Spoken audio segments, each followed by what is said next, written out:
Hi, my name is Renee Kreidl. I'm a geriatric fellow here at UCI, and I'm going to be presenting today on urinary incontinence cases. All right, case number one, we have Mrs. Z. She is a 73-year-old female with a past medical history of non-insulin dependent diabetes, hypertension, hyperlipidemia. She has a chief complaint of bladder problems. She reports that for years now, she has had frequent urination, roughly every 2 hours during the day, and has to wake up at least 3 times during the night to urinate. Almost every day, she will leak a moderate amount of urine because as soon as my hand touches the house doorknob, I get this urge to go, and sometimes I just can't make it to the bathroom in time, especially with my bad knees and cane. Patient states that when she has a cold and she's sneezing repetitively, she may leak a little urine. She is a G2P2, both vaginal deliveries without complication. When asked what her most bothersome symptom is, she says, I can't stand having to use the bathroom so much during the day, and sometimes I just don't make it on time. I now know all the restroom locations in town because I can't run my errands without stopping at one. These are her medications. Vital signs normal, except for slightly elevated BP at 156 over 92. And you do a GU exam, no evidence of prolapse, but the labia and urethral opening do appear thin and pale. Cough stress test is positive. BMP within normal range, A1C 7.0, and the UA was normal. Okay, so question number one, what type of incontinence does the patient describe as bothering her the most? Just to review, this is her most bothersome symptom. Is it urge, stress, functional, mixed, or overflow? Okay, the answer is A. This would be urgency. Urge urinary incontinence. It is important to note, however, the patient does have symptoms of stress urinary incontinence and functional urinary incontinence as well. Mixed urinary incontinence refers to stress plus urge incontinence. Okay, so first of all, here are some general terms that some people use a lot but don't actually define specifically. So I'm going to do that right now so we're all on the same page. Incontinence is involuntary urine loss. Urinary frequency is an increased number of separate episodes of urination. Normal is 6 to 8 per 24-hour period. Nocturia is urinating during the night. 0 to 1 times per night is normal. Urgency is the sensation that one needs to urgently urinate. Overactive bladder is increased urinary frequency, urgency, and sometimes nocturia as well. One can have overactive bladder with or without urinary incontinence. And prolapse is the descent of one or more aspects of the vagina and uterus. The female organ prolapse would be what this is specifically referring to. You can have other forms of prolapse, such as rectal. Okay, so the main different types of urinary incontinence are stress, urge, mixed, which is urge plus stress, overflow, and functional. Okay, so going over stress first. So this is an involuntary leakage of urine with increased abdominal pressure, such as with coughing, sneezing, or exercise. The physiology behind this is basically the pelvic floor muscles are weak and you have bladder outlet or sphincter weakness. The risk factors for developing stress urinary incontinence are high impact activities such as running or weightlifting, vaginal delivery, increased parity, obesity, as well as having a hysterectomy. Urge urinary incontinence is the leakage of variable amounts of urine resulting from inability to delay voiding after cues are felt. And this often results in the sensation of urgency, frequency, and nocturia. Physiology behind this is basically detrusor muscle overactivity. Sometimes CNS disorders can cause this as well, or spinal cord injury. Risk factors include older age, but studies have shown that this may not be an independent risk factor. Family history, impaired functional status, recurrent UTIs, and genitourinary syndrome of menopause. This is the genitourinary syndrome of menopause is a newer term used to describe vaginal atrophy, but in addition to vaginal atrophy, you have atrophy of the urethra, the vaginal walls, and then symptoms associated with that, including discomfort, urinary symptoms, sometimes pain with intercourse as well. Okay, mixed stress plus urge. Overflow. So this is involuntary loss of urine with chronic urinary retention. You may see the term incontinence with chronic urinary retention used. Sometimes overflow in some circles is seen as an outdated term. This can be a result of detrusor muscle dysfunction or underactivity and or bladder outlet obstruction. So the patient may state that they have to strain to urinate or have the sensation of incomplete bladder emptying. Sometimes they also say, when I go from sitting to standing, urine dribbles out. Um, Note that overflow can mimic other forms of urinary incontinence, so you have to have a higher suspicion to diagnose it. So basically, physiology behind this is fairly simple: anatomic obstruction of urine flowing out of the bladder, and then an atonic bladder, inability to contract the bladder properly.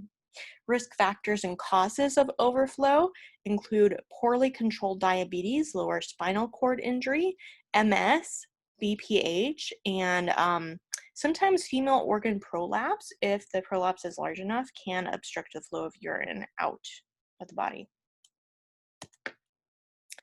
Functional urinary incontinence is fairly straightforward. Involuntary leakage of urine that is due to cognitive, functional, or mobility impairments in the presence of an intact urinary tract system.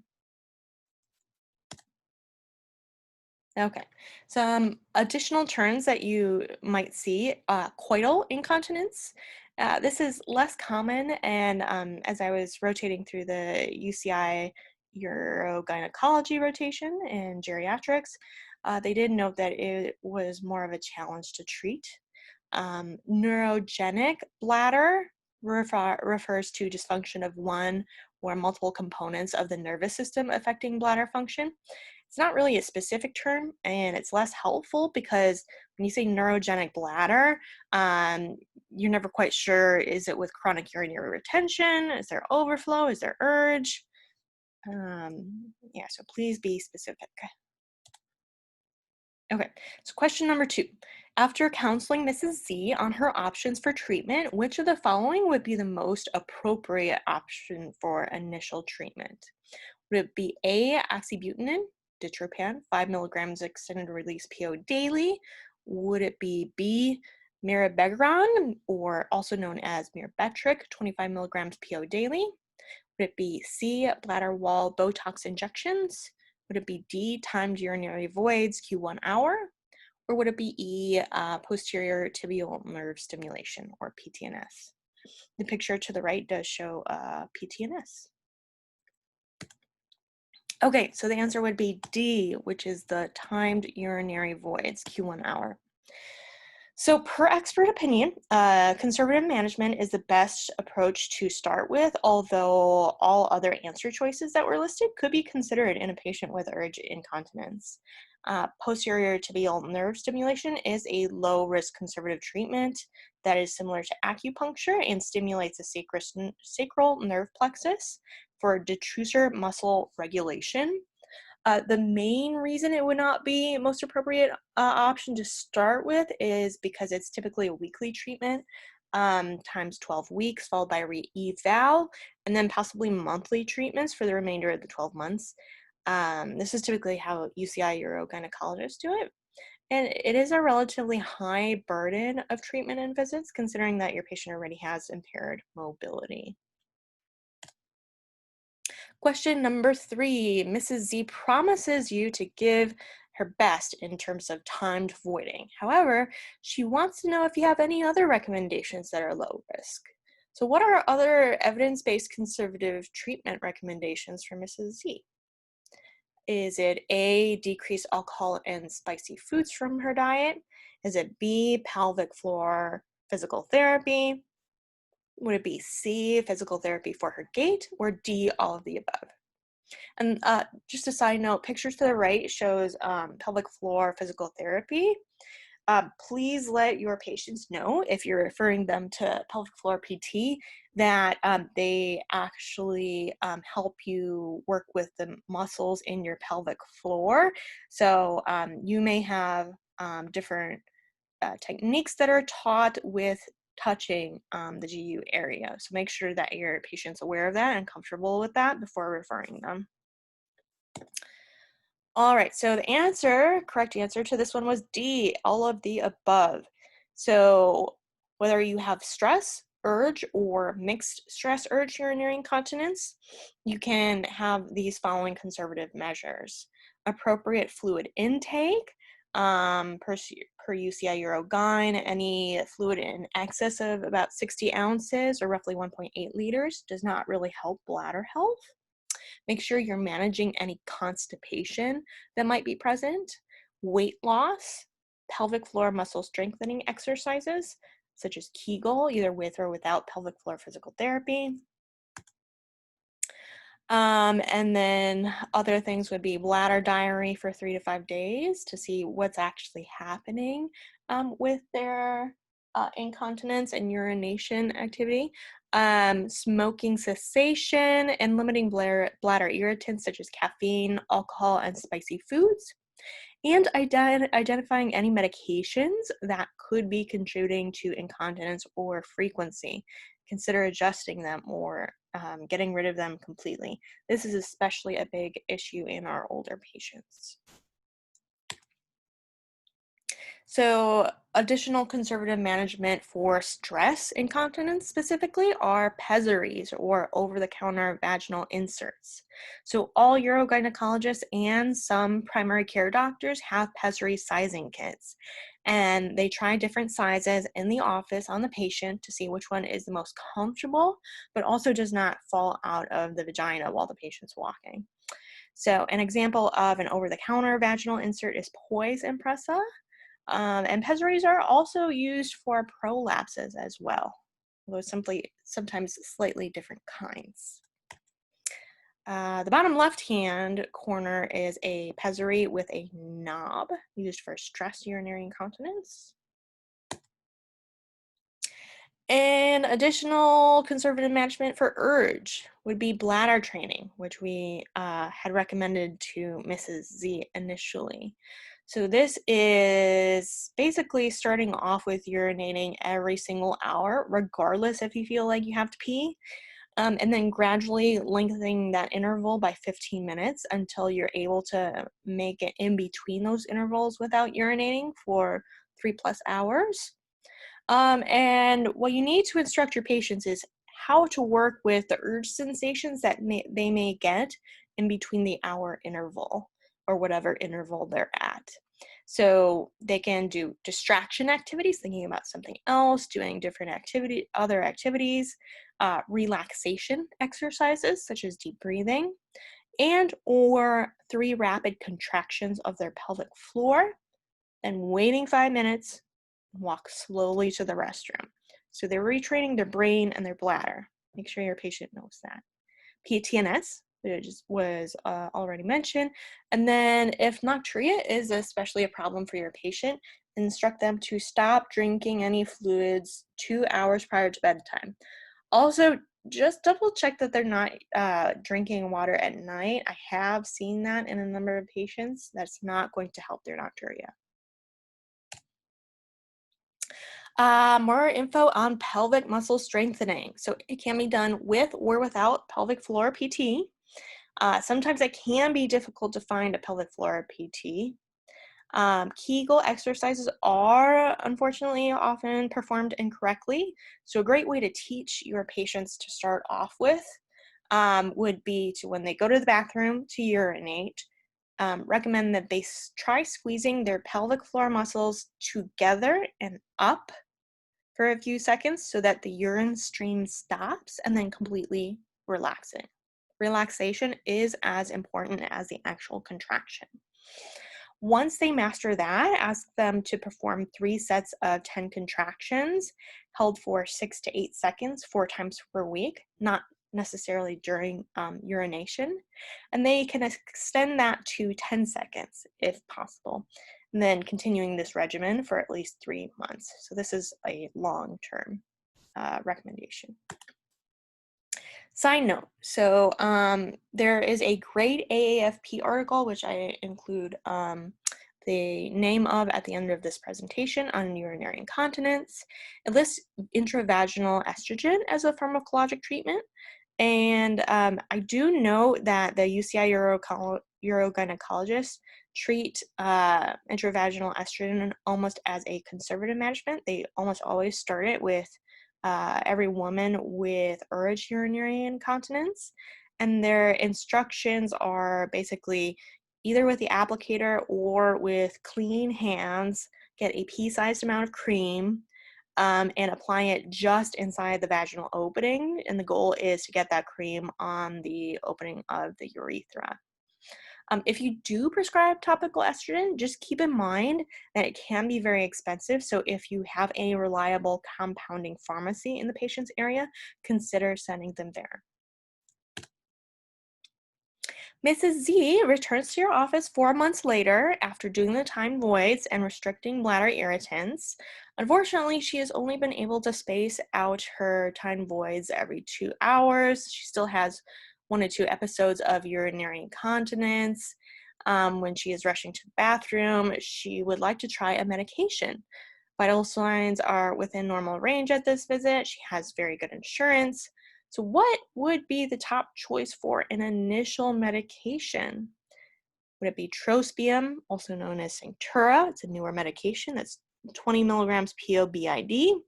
Would it be mirabegron or Myrbetriq, 25 milligrams PO daily? Sulfenacin or Vesicare, 5 milligrams PO daily?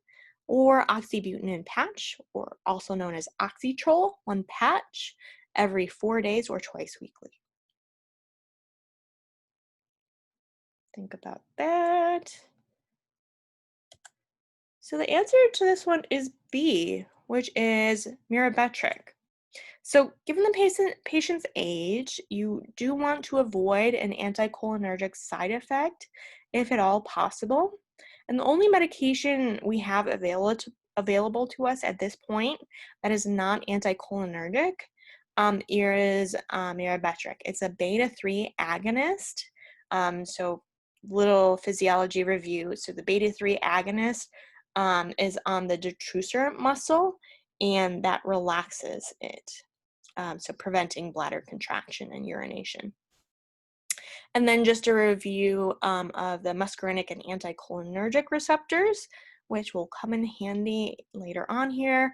M1 is brain glands and sympathetic ganglia. The M2 and the M3 include brain, but also detrusor smooth muscle. M4, cerebral cortex, lungs, and M5, brain and eye. Okay, so on the next slide, just go ahead here. All right, there's a lot going on here, but basically, top is the best choice, bottom is the lowest choice. They're all fairly good, and you obviously should consider your individual patient, but the best at the top would be most effective with the least amount of side effects, but can be kind of pricey. And the lowest one is, it's still effective and not too many side effects, but more than the top. So at the top you see Myrbetriq, which we already discussed. Contraindication would be greater than 180/110 uncontrolled blood pressure. I'm a little more conservative than that. I don't like to see blood pressures consistently in the 150s and 160s systolic. And so the starting dose, 25 milligrams PO daily. You can increase to 50 if they're tolerating after 4 to 8 weeks. And then with renal dosings, if they're in the CKD4 range, don't exceed 25 milligrams daily. Don't even try in CKD5 or dialysis. Trospium is the next one. This is anticholinergic, but it is a newer one. It's tertiary, so it's not supposed to cross the blood-brain barrier and cause confusion.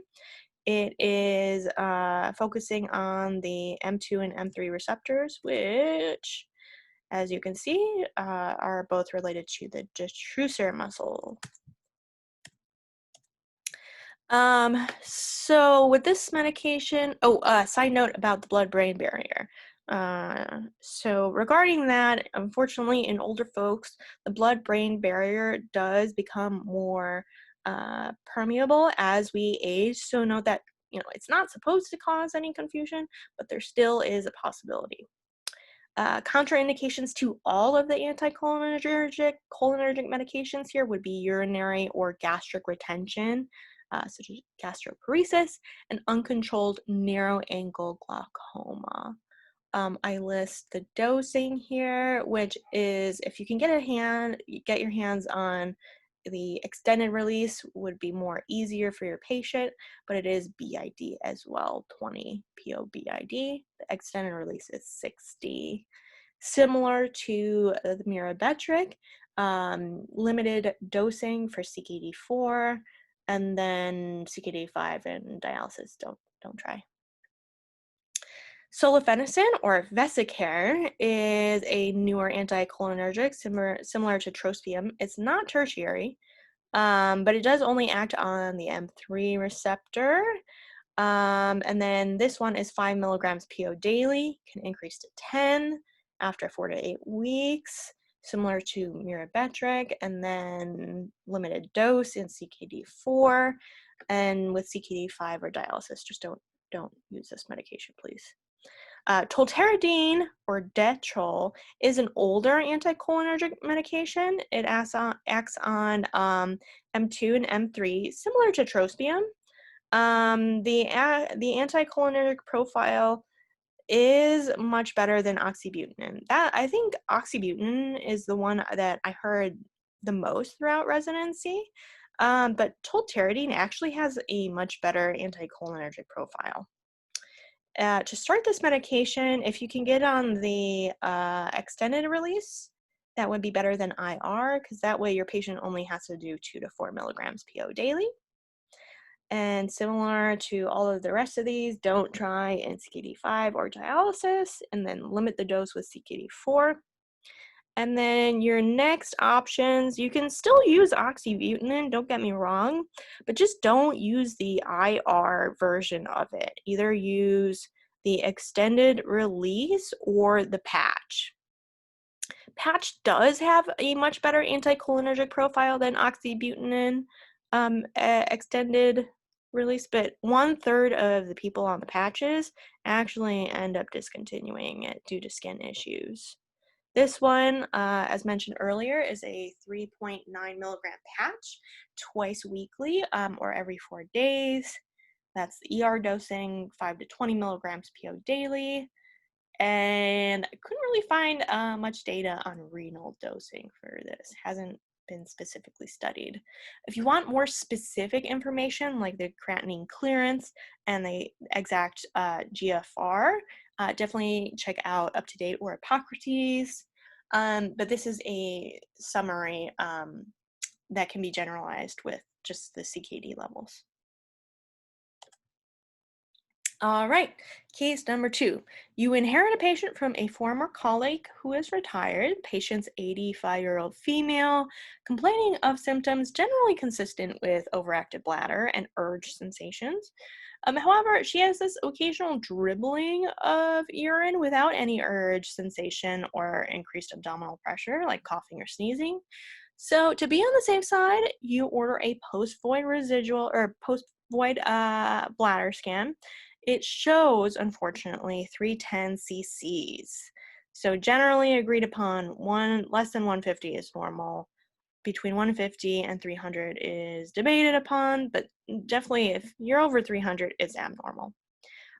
So you are a smart physician. You do a med review to see if there's any meds that could be causing incontinence, overactive bladder, or urinary retention. So which of the following medications that the patient is taking likely could not result in these problems? So take a look at those meds, think which one, probably not. Okay, this one, I gave you a little bit of an easier response. Oh, I'm sorry, should not be B, this is D, aspirin. So aspirin does not result in incontinence, but there are a ton of other medications that do. So medications that decrease bladder contractility, resulting in urinary retention and sometimes overflow would be ACEs, antidepressants, antihistamines, anti-Parkinson medications, antipsychotics, beta blockers, which I was surprised to hear about, calcium channel blockers as well, opioids, sedatives, hypnotics, and skeletal muscle relaxants. Medications that cause incontinence by increased detrusor muscle irritability or creatinine clearance would be, resulting in urge, would be alcohol, caffeine, and diuretics. Medications that increase your urethral sphincter tone, so you get that retention and overflow, would be alpha adrenergic agonists, amphetamines, TCAs, and decreased urethral sphincter tone, which would be stress incontinence, alpha adrenergic antagonists. And that is it, folks. So the AAFP article, you do have to log in to get access to it, but it is the 2019 article on urinary incontinence in women, evaluation and treatment. It is excellent.